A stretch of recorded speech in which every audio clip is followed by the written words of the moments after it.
पाटील हा गावचा एक प्रमुख मानला जात असे. ते गावात दोघं जणं असायचे. ही जी सगळी महसुलाची नावं आहेत, म्हणजे शेवटी तुमचं जे राज्य असतं ना, ते राज्य तुम्हाला प्रजेकडनं कर किती गोळा करता येतो याच्यावर ते अवलंबून असतं. तुमचे कोष पूर्ण असावे लागतात. मग ह्याला कर्ज द्या, त्याला कर्ज द्या, कर्ज वसुली होत नाही म्हणून बँका बुडतात वगैरे असला प्रकार नव्हता शिवाजी महाराजांच्या वेळेला काही ते. परंतु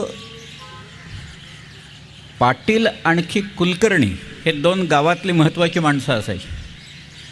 की पाटलाच्या दिमतीला कुलकर्णी दिलेला असायचा की तो सगळे हिशोब ठेवायचा, गावचे हिशोब. म्हणजे आमच्याकडे जे कागदपत्र आहेत त्यावेळेचे, त्याच्यात एक वेगळा कर आहे बरं का, फार गमतीदार कर आहे. त्याचं नाव सादिल वारीद.